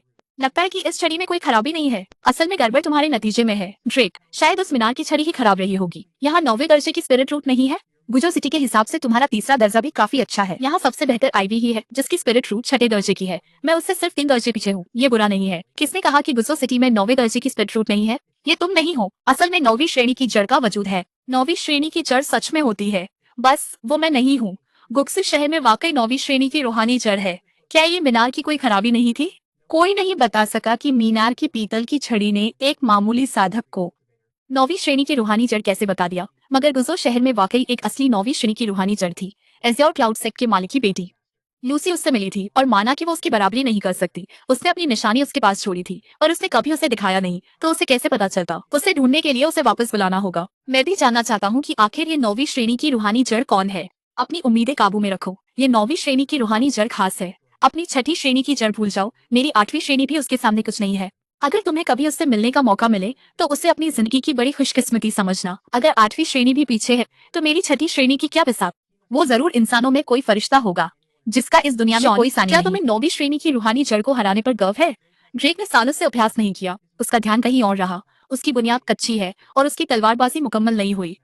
उसे हराने का कोई मतलब नहीं है ना? श्रेया, तुम वाकई कमाल हो। अपनी बड़ी बहन से हार जाना कोई अच्छी बात नहीं है। यह तो शुक्र है कि डिप्यूटी मास्टर रोलैंड ने दरियादिली दिखाई और हमारे 9वीं श्रेणी के झूठे दावे पर कोई मुकदमा नहीं किया, वरना आज ड्रेक परिवार बड़ी मुसीबत में होता। ड्रेक, तुम किसी काम के नहीं हो। मुखिया विक्टर साहब, जरा शांत हो जाइए। मैं आपके पैसे लौटाने का कोई रास्ता निकाल लूंगा। लौटाओगे? पर कैसे? तुम्हारे पास पूरी रकम जुटाकर मुझे वापस करने के लिए सिर्फ 3 दिन। वरना फिर मुझसे रहम की उम्मीद मत रखना। बाहर निकल जाओ, तुम मनहूस इंसान। रीड परिवार में तुम्हारे जैसे एहसान फरामोश के लिए कोई जगह नहीं है। एलियास, अगर तुम वाकई ऐसा करना चाहते हो तो मुझे भी इसके साथ बाहर निकाल दो। पूरा री परिवार इस कर्ज का बोझ उठाए। क्या तुम चाहती हो कि इसकी वजह से पूरा खानदान भूखा मरे? यह सब ड्रेक की गलती नहीं है। यह सब शॉन की वजह से हुआ है। अगर शॉन तो ड्रेक को पड़ोस में रहकर मनहूसियत न फैलाता, उसके पास 9वीं श्रेणी की जड़ है। यह कर्ज ड्रेक को खुद चुकाना होगा। तुमने अगर तुम हार मान लेते तो ये सब क्यों नहीं दिया? कॉलिन, ये तो बहुत ज्यादा हो गया। शुरू से ही ड्रेक ने शॉन का पीछा किया और उसे परेशान किया, और अब तुम उसे ही दोष दे रही हो। क्या अब सब कुछ उल्टा पुल्टा हो गया है? ठीक है ठीक है ठीक है। क्या तुम दोनों को सच में लगता है कि तुम पति पत्नी बन चुके हो? दोनों मिलकर मुझ पर हावी हो रहे हो, है ना? एक बात कान खोलकर सुन लो, तुम्हारा रिश्ता अभी पक्का नहीं हुआ है। शॉन, तुम्हारे पास मुझे शगुन देने के लिए 3 दिन है। अगर मैं उससे खुश नहीं हुआ, कभी नहीं होगी। ठीक है, मुझे मंजूर है। अगर तुम सच में ऐसा तोहफा दे सको जिससे मुझे तसल्ली हो जाए तो मैं तुम दोनों के बीच कभी नहीं आऊंगा। पर ये बात साफ तौर पे याद रखना, वो तोहफा मेरी पसंद का होना चाहिए, समझे? तब तुम अपनी बात वापस लेने के लिए तैयार रहना। मुझे इंतजार रहेगा। तो तुम में थोड़ी हिम्मत तो है। शॉन, तुम्हें हाँ नहीं कहना चाहिए था। क्या तुम जानते हो कि कैरन ने ऐसे तोहफे की जिद क्यों की जो उसे पसंद आए और तुम्हें सिर्फ 3 दिन का वक्त दिया? तुम्हें पता है, मुझे कैसे नहीं पता होगा। वो बस अपने लाडले भतीजे की मुसीबत के लिए मोटी रकम ऐंठना चाहती है। जब तक तोहफा 3 लाख सिक्कों से ज्यादा का है, भले ही वो हमें साथ ना देखना चाहती हो, वो ड्रेक की खातिर मजबूरी में इसे मान लेगी। और ये सब जानते हुए भी वो 3 लाख चांदी है। तुम इतने पैसे कहाँ से लाओगे? क्या बैंक लूटोगे? बैंक की तिजोरी में भी शायद मुझसे ज्यादा पैसे ना हो। आला दर्जे की दवा बनाने की रफ्तार कल के मुकाबले बेहतर हो गई है। हेल परिवार को बढ़िया दवा बेचने से 4 लाख सिक्योर मिल जाएंगे। शॉन, फ्रे ने मुझे अपनी हवेली पर बुलाया है और उसने मुझे तुम्हें भी साथ लाने को कहा है। वो और मैं बचपन के दोस्त हैं। मैं उससे तोहफे के लिए मदद मांगना चाहता हूँ। जब हम उससे मिले तो उस पर अच्छा असर छोड़ना, समझे? शायद वही हमारी आखिरी उम्मीद है। मैं खाली हाथ नहीं जा सकता। नोरा, तुम यहीं रुको, मैं कुछ मिठाइयाँ लेकर अभी आता हूँ। तुम हमेशा सब सोचते हो। जल्दी जाओ और फौरन वापस आना। ठीक है हुजूर, आप आज जल्दी आ गए। मेहरबानी करके अंदर आइए, मैं आपको छोटी मालकिन के पास ले चलता हूँ। बिटिया, हुजूर यहाँ दवा दे आए हैं। मिस्टर रॉयडन, ये सब यहाँ है। उन्होंने अभी मुझे आमतौर से थोड़ा ज्यादा देर तक देखा। साहब, सब कुछ तो यही है, ऐसे क्या हो गया? क्या मैं इसे खाने वाला दिख रहा हूँ? ठीक है, मैं कल वापस आऊंगा। साहब, जरा रुकिए, जाने से पहले एक प्याली चाय पी लीजिए। मैंने बड़े चाव से आपके लिए यह रूहानी चाय बनाई है। खेती बाड़ी को बढ़ावा देने वाली यह आला दर्जे की रूहानी चाय अनमोल है। इसे कहीं से भी खरीदना बड़े खानदान ही इसका लुत्फ उठाने के लायक है। मैं बस यही उम्मीद करता हूँ कि साहब की उम्र बहुत ज्यादा ना हो। मेरे लिए आसानी होगी। अगर वे अधेड़ उम्र के हों तो सबसे अच्छा होगा। जहाँ तक उनकी शक्ल की बात है, मैंने उम्मीदें छोड़ दी है। बस वे बहुत बदसूरत ना हो तो मैं संभाल लूंगा। क्या ये सच में कोई रूहानी उस्ताद है? क्या रूहानी उस्ताद वे बड़े बूढ़े नहीं होते जिन्होंने दशकों तक तपस्या की हो? ये तो किसी अय्याश बूढ़े आदमी जैसा बिल्कुल नहीं लग रहा। साफ तौर पर एक बेमिसाल हुनरमंद है। यहाँ तक कि अजूर क्लाउड पंथ में ऊंचे ओहदे वाले दूसरे दर्जे के रूहानी उस्ताद पंथ के मुखिया इज्जत करते हैं। क्या इसका मतलब यह है कि यह नौजवान अपने एक कदम से पूरे अजूर क्लाउड पंथ के इलाके को हिला सकता है? एक बेहद ताकतवर शख्सियत। आखिर तुम्हें क्या हुआ है? कुछ नहीं, कुछ भी तो नहीं। मुझे कहीं जाना है, मैं चलता हूँ। क्या आपने उन्हें गौर से देखा बिटिया? अगर मुझे वाकई इस खानदान के लिए खुद की कुर्बानी देनी पड़ी तो मुझे लगता है कि मैं इस बारे में सोच रही। बिटिया के साथ वाकई नाइंसाफी है, जिससे खानदान की खातिर खुद को ऐसे बूढ़े के हवाले करना पड़ रहा है। अरे, मिस नोरा आ गई हैं। बहुत दिनों बाद देखा बिटिया, तुम तो और भी खूबसूरत हो गई हो। जरा जी भर के देख तो लूं तुम्हें। अरे, तुम तो शर्मा रही हो। लगता है आज तुम्हारा मिजाज काफी अच्छा है। पक्का कुछ अच्छा हुआ होगा। मुझे सब विस्तार से बताओ। आओ, पीछे वाले आंगन में चलते हैं, वहीं मैं तुम्हें सब कुछ विस्तार से बताऊंगा। अपने इस फैसले को लेकर पूरी तरह से पक्का हो? भले ही वो जवान हो, पर जिस तरह से वो तुम्हें इशारे कर रहा है उससे तो यही लगता है कि उसकी नीयत साफ नहीं है। एक बार तुम उससे मिल गई तो शायद वो तुम्हारी कोई जिम्मेदारी भी ना ले। इतने बड़े खानदान में पैदा होकर आखिर हम में से किसे आजादी मिलती है? भले ही मैं खुद को उसे ना सौंपूं। आज नहीं तो कल मेरी शादी किसी ऐसे शख्स से कर ही दी जाएगी जिससे मैं प्यार नहीं करती। एक मोहरा बनकर रह जाऊंगी। कम से कम किसी रैंक टू सोल मास्टर को खुद को सौंपना एक तरह से ऊंचे घर में शादी करने जैसा ही है। मेरी बहन की जगह मेरी शादी भी तो जबरदस्ती ही कराई गई थी। फर्क ये है कि शॉन वाकई एक भरोसेमंद इंसान है। वो उस सोल मास्टर से कहीं बेहतर है जो सिर्फ तुम्हारी खूबसूरती के पीछे पड़ा है। और फिर भी इसके बाद तुम्हारे लिए शादी के अच्छे रिश्ते नहीं आएंगे। अगर वो सोल मास्टर वाकई मुझे अपना लेता है और बाद में मेरी तो मैं जिम्मेदारी पूरी तरह उठाता से है, खुद को उसे समर्पित कर उसे दूंगी। अपना पति मानकर बिना किसी शक के उसके प्रति वफादार रहूंगी। और अगर वो मुझे छोड़ भी दे तो भी ठीक है। ज्यादा से ज्यादा यही होगा कि मैं कभी शादी नहीं करूंगी। बस वो हमारे परिवार के लिए कुछ सोल मास्टर चेले तैयार करने तो का मेरे लिए अपना उतना वादा ही निभा काफी दे। होगा। श्रेया, मुझे माफ करना, यहाँ मैं तुम्हारी कोई मदद नहीं कर सकता। वैसे तुम्हारा मंगेतर कहाँ है? क्या मैंने उसे साथ लाने को नहीं कहा था? उसका तो नाम भी मत लो। रास्ते में उसने कहा कि पहली बार आ रहा है तो कोई तोहफा ले ले। तो वो कुछ खरीदने गया और बहुत देर हो गई और वो अब तक नहीं लौटा। और आपसे मिलने का वक्त भी हो रहा था तो मैं अकेले ही आ गई। वो वक्त का पाबंद तक नहीं रह सकता। ये कैसा आदमी है, जानते हुए भी कि पहली मुलाकात है। शॉन फिर भी देर से आ रहा है, जिससे पहला जब असर बात ही बुरा उससे कोई पड़ेगा। मदद मांगनी होगी तो बात छेड़ना और भी मुश्किल होगा। मिस शॉन नाम का एक आदमी खुद को मिस नोरा का मंगेतर बता रहा है। उसे बाहर इंतजार कराओ फ्रेया, वो बस एक छोटा सा तोहफा ला रहा था इसीलिए उसे देर हो गई। प्लीज बुरा मत मानिएगा। ठीक है, उसे आने दो, मुझे उससे कुछ कहना भी है। हाँ मिस नोरा, मुझे ये कहना होगा, आप जिंदगी के इतने बड़े फैसले में इतनी लापरवाही कैसे कर सकती है? आपकी सौतेली माँ तो पहले से ही आपको अपनी आंखों का कांटा समझती है और आपके साथ बुरा बर्ताव करती है। इसीलिए आपको किसी रसूखदार खानदान में शादी करनी चाहिए थी ताकि जिंदगी खुशहाल रहे। आप एक गूंगे आदमी से शादी करने की क्या सोच रही थी? सच तो ये है कि मामला जितना दिखता है उससे कहीं ज्यादा उलझा है। क्या आप सच में तुम्हारे तुम्हारे पिता, पिता, तुम्हारी सौतेली माँ और तुम्हारी बहन, इन सब ने मिलकर ये नाटक रचा है? हो सकता है कि तुम्हारे पिता और तुम्हारी बहन का कोई और बुरा इरादा न हो, बस अपने परिवार के बारे में या खुद के बारे में सोच रहे हो। लेकिन तुम्हारी सौतेली माँ, वो तो तुम्हें गूंगे के साथ बांधकर तुम्हारी पूरी जिंदगी बर्बाद करना चाहती है। उनकी नीयत बहुत ही ज्यादा खौफनाक है। मुझे पता था कि ये सब साफ साफ कहने का अंजाम यही होने वाला है। भले ही शॉन के साथ मेरा रिश्ता एक इत्तेफाक से शुरू हुआ था, पर हम दोनों बहुत अच्छे से रह रहे हैं। मैं उनकी सच्चाई महसूस कर सकती हूँ और मुझे यकीन है कि वो आगे भी मेरा ख्याल रखेंगे। मुझे एक बात बताओ, क्या उनकी ये सच्चाई तुम्हें तुम्हारे लायक शगुन का तोहफा दिला सकती है? जब वो शगुन तक का इंतजाम नहीं कर सकता तो वो तुम्हें खुश रखने का वादा कैसे कर सकता है? नोरा, सच ये है कि तुम तरस के काबिल हो। तुम्हारा रूप और तुम्हारा स्वभाव बेमिसाल है। तुम्हारी जिंदगी बहुत शानदार हो सकती थी, पर तुम्हें अपनी बहन की जगह एक गूंगे से शादी करने पर मजबूर किया गया। मैं तुम्हें यूं बर्बाद होते हुए नहीं देख सकता। और जहाँ तक इस 3 लाख के तोहफे की बात है, तुम कुछ भी कह लो, मैं उसकी मदद नहीं करूंगा। मैं उसे तुम्हारी जिंदगी तबाह करने की इजाजत कभी नहीं दूंगा। अगर इसके लिए मुझे बुरा भी बनना पड़े तो मैं तैयार हूँ। मिस, सही वक्त पर आए हो। शॉन आ गए। मैं चाहता हूँ कि वो खुद ही हार मान ले। खुदा के लिए ऐसा मत करो। शॉन बहुत मेहनत कर रहे हैं, वो अपनी साधना में अब जाकर तरक्की करने लगे हैं। उनकी इज्जत को ठेस मत पहुंचाओ। तुम उसकी तरफदारी कर रही हो। अगर मैंने इन्हें अभी अलग नहीं किया तो फिर कभी मौका नहीं मिलेगा। मैं बस तुम्हारे साथ तुम्हारे भविष्य के बारे में दिल खोलकर बात करना चाहता हूँ। अगर वो वाकई एक जिम्मेदार इंसान है तो उसे पता होगा कि उसे क्या चुनना है। पिछवाड़े में सिर्फ औरतों को जाने की इजाजत है। छोटे मालिक, अब जरा छोटी मालकिन का हुक्म है। तो फिर मैं अभी अंदर कैसे आ गया? तो तुम शॉन हो, नोरा के मंगेतर। इस लड़की के 2 अलग अलग चेहरे कैसे हो सकते हैं? एक सोल मास्टर के सामने इतनी सीधी और जैसे बात बदलती है इतनी तेज तर्रार। मैं ही हूँ, मैं नोरा की बहुत ही करीबी सहेली हूँ। मुझे तुमसे अभी कुछ सवाल पूछना है, ईमानदारी से जवाब देना। पहला, क्या तुम नोरा से सच्ची मोहब्बत की वजह से शादी कर रहे हो या तुम बस रीड खानदान की मेहरबानी पर पलना चाहते हो, उसी के टुकड़ों पर पलना? हाँ, शॉन, तुम्हारे पास इतने पैसे, 50,000 सिक्के, ये ऐसी चीज नहीं है जो 10 साल से दूसरों के टुकड़ों पर पलने वाले आदमी के पास होनी चाहिए। इतना सारा चांदी का सिक्का भला कहाँ से आ सकता है? वो तो उसे शादी के लिए पूरी तरह से मना करने आई थी, मगर उसने जो अभी अभी दिखाया उसे देखकर वो दंग रह गई। भले ही तुम्हारे पास कुछ जमा पूंजी हो, पर क्या तुम वाकई नोरा की हिफाजत कर सकते हो? मगर बाहर की दुनिया ताकतवर लोगों की है, जो अकेली, बेरहम और बहुत ही जालिम है। क्या तुम्हें पूरा यकीन है नोरा से प्यार करते हो तो उसे जाने दो। तुम उसकी हिफाजत नहीं कर सकते। मैं 7वीं मंजिल। क्या उन्होंने नहीं कहा था कि उसके पास कोई स्पिरिट रूट नहीं है?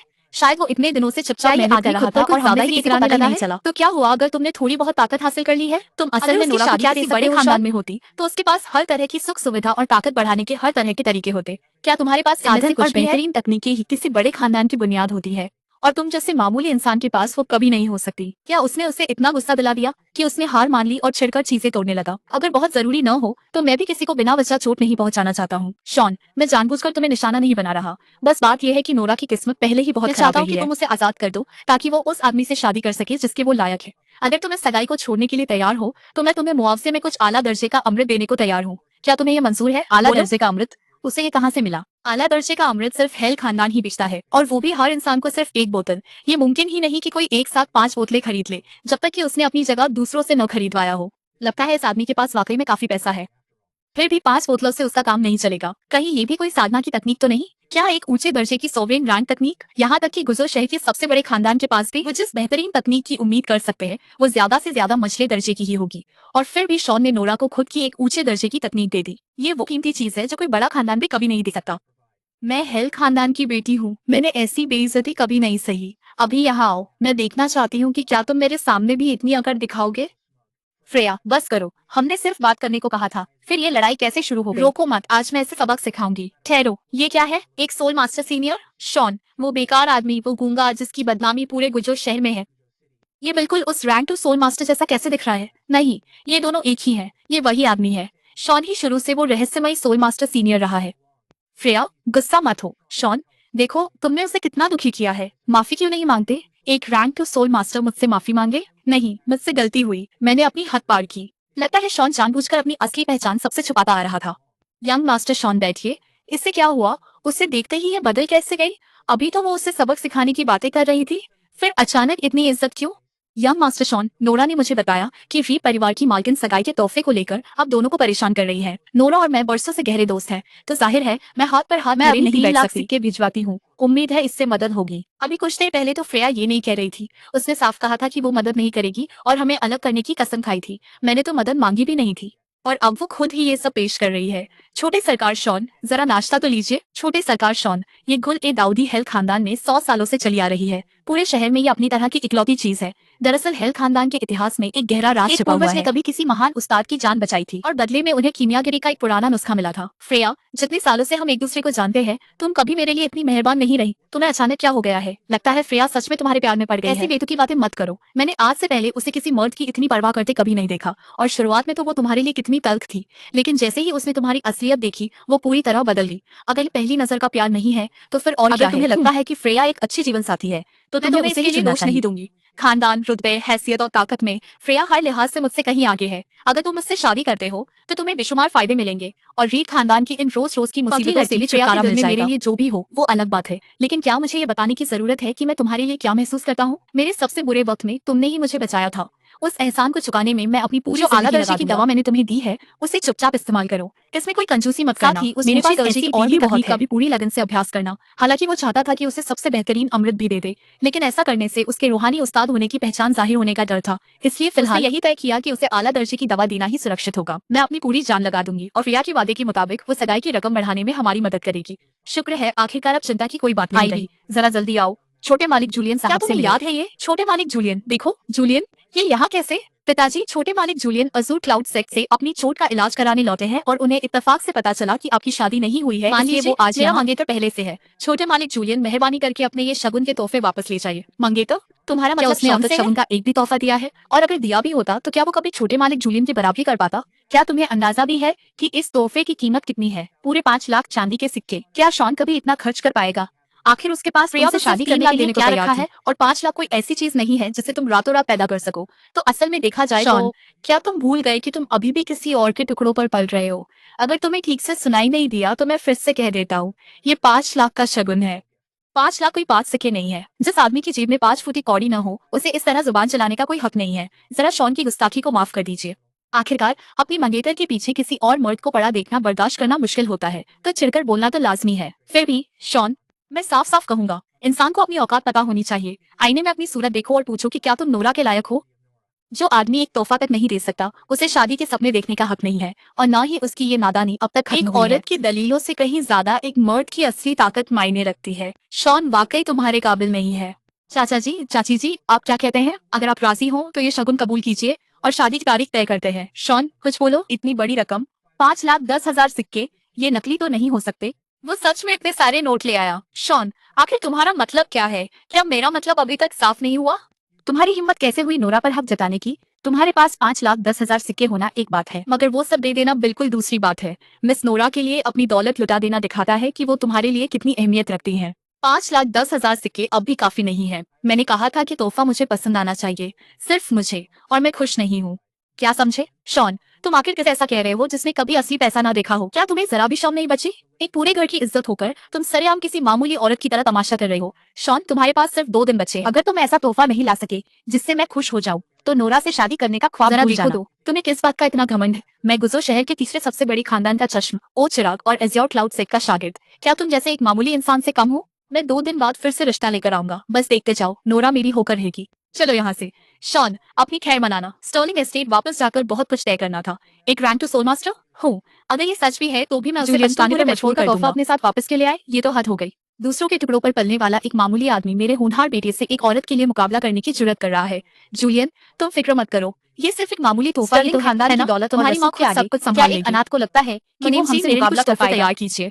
कल मैं हेल्थ परिवार से मिलने जा रही हूँ। जी मालकिन, उनकी आला दर्जे की दवा मिलना नामुमकिन के बराबर है। खुशकिस्मती से हेल्थ खानदान की बड़ी मालकिन के साथ मेरी बरसों पुरानी दोस्ती है। तो कुछ बोतलें खरीदना मेरे लिए कोई बड़ी बात नहीं होगी। जूलियन, कल मेरे साथ हेल्थ की हवेली चलो। क्या गुजर शहर में अब ऊंचे दर्जे का अमृत मिलने लगा है? एज़्योर क्लाउड संप्रदाय में भी सिर्फ सबसे काबिल शिष्यों को ही उस दर्जे का अमृत इस्तेमाल करने का हक मिलता है। सही कहा, इसकी बिक्री परसों ही शुरू हुई है, पर हर दिन सिर्फ 50 बोतलें बेची जाती है और बिना जान पहचान के इसे हासिल करना नामुमकिन है। इसे अपनी सगाई के तोहफे के तौर पर ले जाओ, फिर वो शॉन बेचारा बस बेबसी से खड़ा देखता ही ओ रह माँ, जाएगा। ऊंचे दर्जे का अमृत तो सिर्फ दूसरे दर्जे का सोल मास्टर ही बना सकता है। क्या हमारे इस छोटे से गुजो शहर में कोई दूसरा दर्जे का सोल मास्टर आ गया है?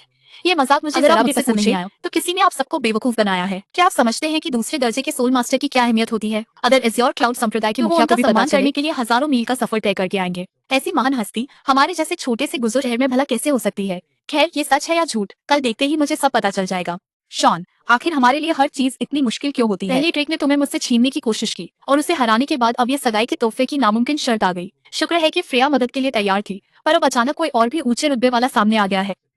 जूलियन, इसे पी लो। ये क्या है? पीकर देखो, तुम खुद ही शॉन सब ने जान इसी जाओगे। तकनीक से अभ्यास किया और इसे बारीकी से समझा जब तक कि वो ऊर्जा शोधन की तीसरी परत तक नहीं पहुंच गई। शॉन, आखिर तुम मुझसे किस चीज का अभ्यास करवा रहे हो? उन सब चीजों का जो मेरे साहब, पिता आजा मेरे बड़ी लिए जल्दी छोड़ आ गए गए। थे। छोटी मालकिन अभी गोदाम की सफाई में मशगूल है, तो चलिए पहले मैं आपको बैठक में ले चलता हूँ, वहाँ जरा आराम कर लीजिए। मालकिन को फौरन इत्तला करो, तकल्लुफ की कोई जरूरत नहीं, मुझे सीधे उनके पास ले चलो। मालकिन साहब तशरीफ ले आए हैं। साहब, आप आ गए। ये सब क्या है साहब? ये वो सामान है जिसकी मियाद गुजर चुकी है, या वो जड़ी बूटियां जो बिक नहीं रही। अब इन्हें या तो फेंकना होगा या सस्ते में बेचना होगा। रुकिए, क्या ये विस्पति नदी की फली है? तुम ऐसी अनमोल चीज को फेंक रहे हो? साहब, आप बड़े जानकार हैं जो आपने इसे पहचान लिया। मेरे दादाजी को ये जवानी में एक पहाड़ी पर मिली थी। किताबें खंगालने के बाद ही हमें पता चला कि ये क्या है। ये तो उस मशहूर जवानी लौटाने वाली दवा की सबसे जरूरी अफसोस कि चीज वो है। दवा तीसरे दर्जे की है और आज उसे बनाने वाला कोई जिंदा नहीं। दूसरे दर्जे का रूहानी उस्ताद भी इतना ताकतवर होता है कि उसके एक कदम से जमीन हिल जाए, जिसकी मौजूदगी ही दुनिया उलट पुलट कर दे। सोचिए कि वो महान तीसरे दर्जे का रूहानी उस्ताद कैसा होगा। भला हेल खानदान को ऐसा कोई कहाँ मिलेगा? फली है पर इस्तेमाल करने वाला उस्ताद नहीं, इसलिए ये खजाना दर्शकों से बेकार पड़ा है। इससे अच्छा है कि मैं इसे सस्ते में बेच दूं। अगर तुम इसे बेचना चाहते हो तो क्यों ना मैं ही इसे तैयार कर दूं। साहब, वो दवा तीसरे दर्जे की है, उसे सिर्फ तीसरे दर्जे का रूहानी उस्ताद ही बना सकता है, तो इसमें क्या हर्ज है? क्या आप तीसरे दर्जे के सोल मास्टर हैं? दूसरे और तीसरे दर्जे में बस मगर एक इनके ही बीच का पायदान का अंतर फर्क जमीन है। आसमान जैसा है। एज़्योर क्लाउड सेक्ट के मालिक उन दूसरे दर्जे के सोल मास्टर की बहुत इज्जत करते हैं जिन्हें भारी कीमत पर रखा गया है, लेकिन अगर वो तीसरे दर्जे के हों तो सेक्ट के मालिक का उनके आगे घुटने टेकना भी कोई बड़ी बात नहीं होगी। शॉन सच में तीसरे दर्जे के सोल मास्टर है। दवा बनने पर पता चल जाएगा। मुझे काम के लिए एक अलग कमरा चाहिए। गोदाम के पास वाला कमरा ठीक है, समझ गए। लेडी स्टर्लिंग, कुंवर जूलियन, माफी चाहती हूँ कि मैं बाहर नहीं आ सकी, मुझे क्षमा करें। फ्रेया, तमीज मत भूलो। कुंवर जूलियन के स्वागत से ज्यादा जरूरी क्या हो सकता है? मिस फ्रेया, यहाँ क्या चल रहा है? कुंवर जूलियन, मैं कुछ नहीं छुपाऊंगी। एक बड़े सोल मास्टर अंदर दवा बना रहे हैं, इसलिए अगर मैं अभी बात न कर पाऊँ तो बुरा मत मानिएगा। मैं उन्हें परेशान नहीं करना चाहती। क्या सही वक्त है? ठीक है, देखो मैं कैसे इस पाखंडी का पर्दाफाश करता हूँ ताकि वो मेरे सामने ऐसी चालें न चले। जूलियन स्टर्लिंग, मैं उसकी असलियत दिखा दूंगा। ये असली ऊंचे दर्जे का अमृत है जो मुझे इनाम में मिला था, जो एज़्योर क्लाउड सेक्ट के दूसरे दर्जे के सोल मास्टर ने मुझे दिया था। मेरा इसे पीने का मन नहीं हुआ और आज मिस फ्रेया को बचाने के लिए मैं इसे इस्तेमाल करूंगा। फ्रेया, कुंवर जूलियन ने बताया कि जिस सोल मास्टर से हमारा परिवार लेन देन कर रहा है वो शायद बहरूपिया है, और माँ भी यही सोच रही थी कि कोई असली सोल मास्टर गुजो जैसी छोटी जगह पर क्यों रहेगा। अपने यहाँ के अमृत की शीशी लाओ और इसकी तुलना इससे करो, सच सामने आ जाएगा। आपकी इस सोच के लिए शुक्रिया कुंवर जूलियन, लेकिन मैं असली और नकली ऊंचे दर्जे के अमृत में फर्क खुद कर सकता हूँ। भले ही मैं जवान हूँ और तजुर्बे की कमी है, पर मेरे दुकानदार तो धोखा नहीं खाएंगे और ना ही वो उस्ताद कारीगर धोखा खाएंगे जो दिन रात इसी काम में लगे रहते हैं। मिस फ्रेया, एक बात है जो आप नहीं जानती, हाल ही में एज़्योर क्लाउड सेक्ट के पूरे इलाके में हुबहू असली दिखने वाले नकली अमृत का एक जत्था घूम रहा है। भरोसेमंद सूत्रों की माने तो ये पक्का ब्लैक पैलेस की करतूत है। वे साधकों को ठगने के लिए भारी तादाद में ये नकली अमृत बना रहे हैं। इसका कोई असर तो होता नहीं, उल्टा इसे दूसरों को बेचने से कई जाने भी जा चुकी है। ये वो अंजाम है जिसे आप झेल नहीं पाएंगी।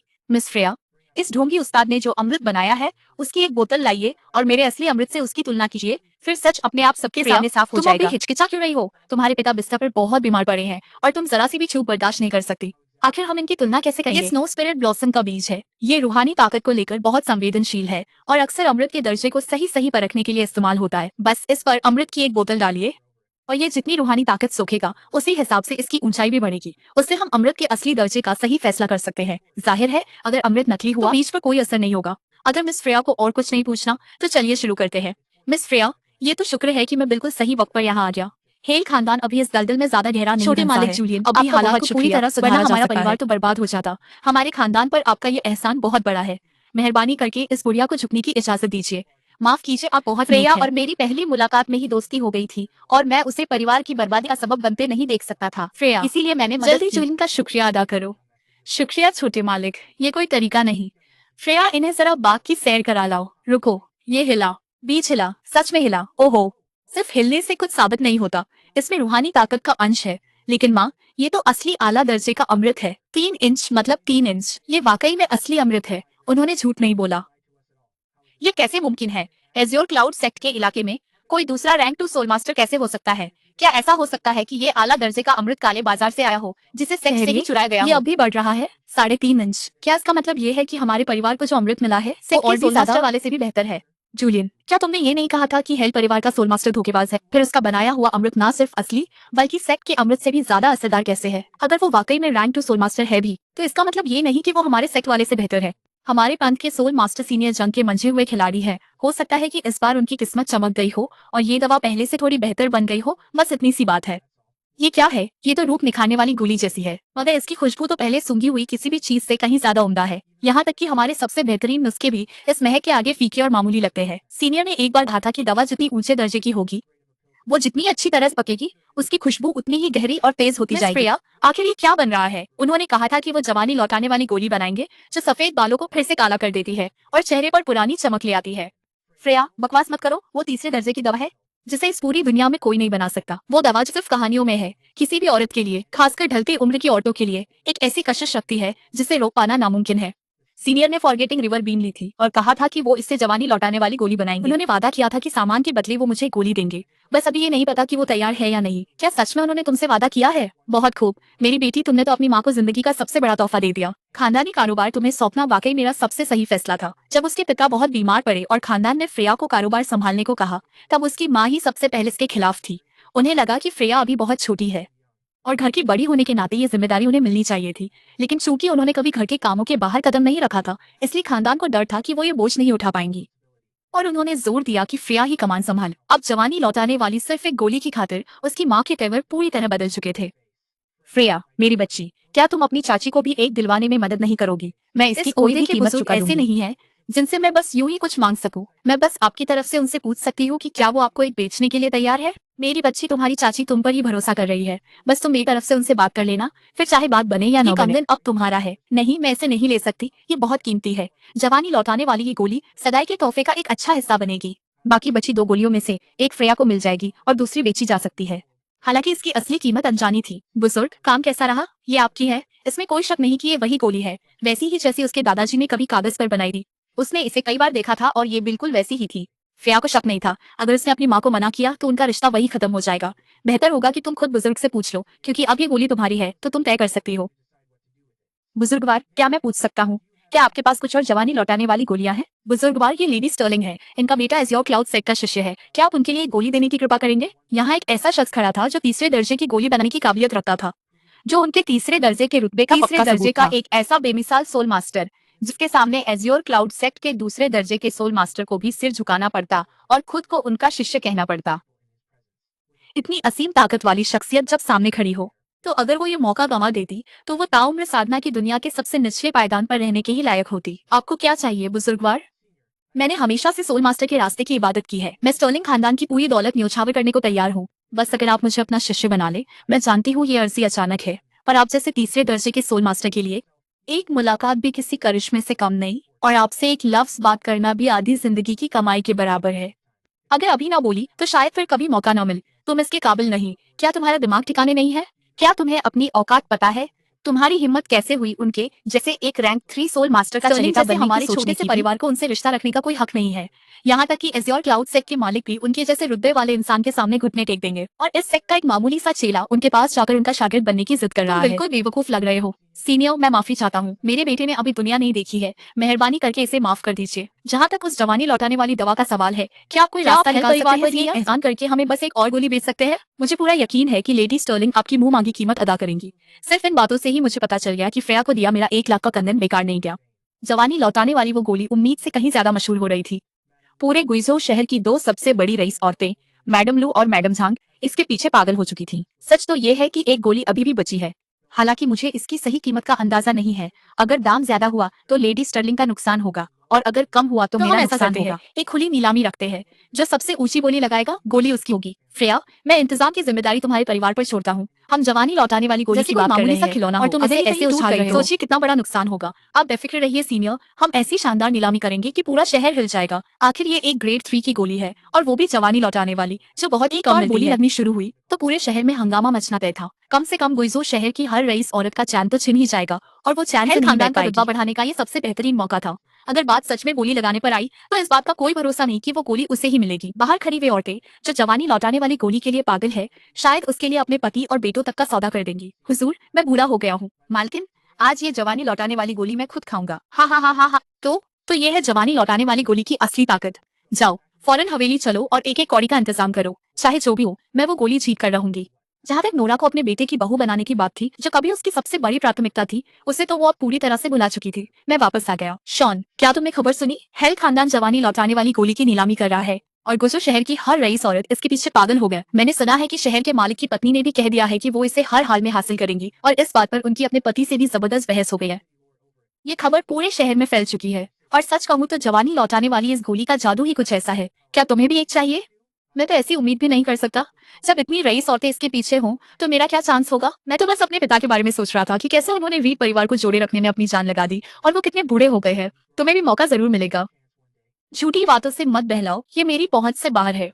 पिताजी, ये आपकी सौतेली माँ ने शादी के तोहफे के लिए कितनी मुश्किल शर्त रख दी है। ये पैसे लो, तुम्हें वो जवानी लौटाने वाली गोली हर हाल में जीतनी होगी। अगर तुम इसे तोहफे में दोगे तो भले ही वो राजी ना हो, पर उस गोली की खातिर वो इसे मंजूर कर लेंगी। नोरा ने कभी नहीं सोचा था कि पिता उसकी इतनी परवाह करते हैं। उसे हमेशा यही लगता था कि उनका सारा ध्यान बस उसकी बहन आइव पर रहता है। कल नोरा के साथ जाना और उस गोली को जीतने के लिए अपनी पूरी जान लगा देना। शादी करो तो आखिरकार उनके दिल में अपनी बड़ी बेटी के लिए भी जगह थी। सिर्फ परिवार की खातिर उन्हें छोटी बेटी पर ज्यादा ध्यान देना पड़ा था। अपनी ही चीज को पाने के लिए बोली लगाकर पैसे खर्च करना, ऐसी अजीब बात पर भला कौन यकीन करेगा? तो क्या तुम दोनों भी उस गोली पर बोली लगाने आए हो? हम ये मत समझना कि फ्रेया को जानने से तुम्हें कोई मदद मिलेगी। जल्दी तुम्हें पता चल जाएगा कि रीड खानदान ने असल में क्या बचा कर रखा है। असली पूंजी नोरा, रीड खानदान के लिए उसका होना एक श्राप है, कोई वरदान परिवार का कर्ज चुकाने की मुसीबत आई थी तब कोरिन ने कभी अपनी जमा पूंजी का जिक्र नहीं किया। मगर अपनी खूबसूरती के लिए वो खानदान की तिजोरी खाली करने में जरा भी नहीं हिचकिचाती। उसके पिता ने इतने सालों तक चुपचाप एक एक पैसा जोड़कर रखा था, इतने सावधान कि एक सिक्का भी बर्बाद न हो। मगर उसकी सौतेली माँ को कोई परवाह नहीं थी। बस अपनी खूबसूरती के लिए उसने खानदान की दौलत पानी की तरह बहा दी। पर नोरा इसमें भला क्या कर सकती है? चले चले, हम नीलामी में उस दवा को जीतने की पूरी कोशिश करेंगे। क्या ये वाकई तुम्हारे रहने की जगह है? पता भी है कि ये महफिल किस लिए है? जवानी लौटाने वाली दवा की नीलामी। तुम जैसे मामूली और घमंडी इंसान सिर्फ इसलिए कि तुम्हारे पास 5,10,000 टेल्स हैं, तुम्हें लगता है कि तुम इस नीलामी घर में खड़े होकर मेरी बराबरी कर सकते हो? कमरे की कुर्सियां दिख रही हैं? जरूरत नहीं है। मेरी नोरा को खड़ा रहना पसंद है। वो पहले से ही नोरा को अपनी अमानत समझ रहा था। वो नहीं चाहता था कि कोई और मर्द उसे हाथ भी लगाए। मुनीम जी, छोटे मालिक जूलियन, आपका यहाँ आना ट्रेजर पैविलियन के लिए बड़े सम्मान की बात है। आपका यहाँ होना हमारे लिए फख्र की बात है। मैं आज यहाँ आपके इस नेक काम में साथ देने आया हूँ, मगर मुझे ये शख्स यहाँ पसंद नहीं है। मेहरबानी करके इसे यहाँ से बाहर निकालिए। जूलियन, मिस नोरा हमारी मालकिन की करीबी सहेली है। मैं बोला कैसे वापस भेज दूं? अगर वो नहीं जाएगा तो मैं चला जाऊंगा। वो नीच इंसान, आज मैं तुझे स्टर्लिंग खानदान की असली ताकत दिखाऊंगा। जल्द ही तुझे समझ आएगा कि स्टर्लिंग की ताकत के सामने तो धूल के एक मामूली कण से बढ़कर कुछ नहीं है। सबसे पक्की सहेली थी, मगर स्टर्लिंग खानदान का रुतबा कहीं ज्यादा था। उनसे दुश्मनी मोल लेना किसी के बस की बात नहीं थी। अगर हालात बिगड़े तो शायद वे सच में शॉन को बाहर निकाल दे। मालकिन ने अपना हुक्म सुना दिया है। मालकिन उनका कहना है कि छोटे मालिक जाना चाहिए, यहाँ से जाने के लिए कह रही है। मैं जरूर गलत सुना होगा। चाहे कुछ भी हो, भले ही फ्रेया उसे पसंद न करती हो, पर इसमें कोई शक नहीं था कि वही स्टर्लिंग खानदान का वारिस था। उसके और एक मामूली इंसान के बीच असल में उस मामूली इंसान का साथ देने का फैसला किया था। इसके अलावा छोटी मालकिन ने यह भी कहा है खानदान अपनी जगह छोड़ने की मेहरबानी करेगा ताकि उनकी जगह छोटे मालिक शॉन और मिस नोरा बैठ सके। भला यह कैसे मुमकिन है? यह हुक्म खुद छोटी मालकिन ने दिया है। ऐसी बात करने की हिम्मत कभी नहीं करेगा। कोई है? फौरन स्टर्लिंग खानदान की कुर्सियां खाली करो। स्टीवर्ट, अभी ये क्या हुआ? यह मालकिन का सीधा हुक्म था। ये छोटे मालिक शॉन उनके बेहद करीबी दोस्त है और उन्होंने खास तौर पर उनके बैठने का इंतजाम खास मेहमानों वाली जगह पर किया था। तो तुम ही वो शॉन हो जो एक औरत के लिए मेरे बेटे से लड़ रहे हो? या सगाई के तोहफे पेश किए जाने का दिन है। मैं अपनी आंखों से देखना चाहता हूँ कि तुम ऐसा क्या दे सकते हो जो स्टर्लिंग खानदान से बढ़कर हो। सच में इस वक्त स्टर्लिंग खानदान की तरस आता है। दुनिया भर के लोगों में से उन्होंने भिड़ने के लिए आखिर शॉन को ही चुना। वही शख्स जिसे ये माँ बेटे अब तक किसी देवता की तरह पूजते आए थे। आप सभी मेहमानों का यहाँ आने के लिए शुक्रिया। आज की नीलामी में शामिल होने के लिए फ्रेया ने हेल खानदान के खजाने से 9 नायाब तोहफे आप सभी के लिए कम दामों पर देने का फैसला किया है। हमेशा की तरह जो सबसे ऊंची बोली लगाएगा जीत उसी की होगी। वो जवानी लौटाने वाली गोलियों की शोहरत का फायदा उठाकर कुछ और और ये चीजें सब भी एक साथ माफी में के बेचना लिबास में चाहती लिपटा थी। हुआ था। मानना पड़ेगा, फ्रिया का दिमाग कारोबार में वाकई बहुत तेज है। क्या तुम दोनों के बीच कुछ चल रहा है?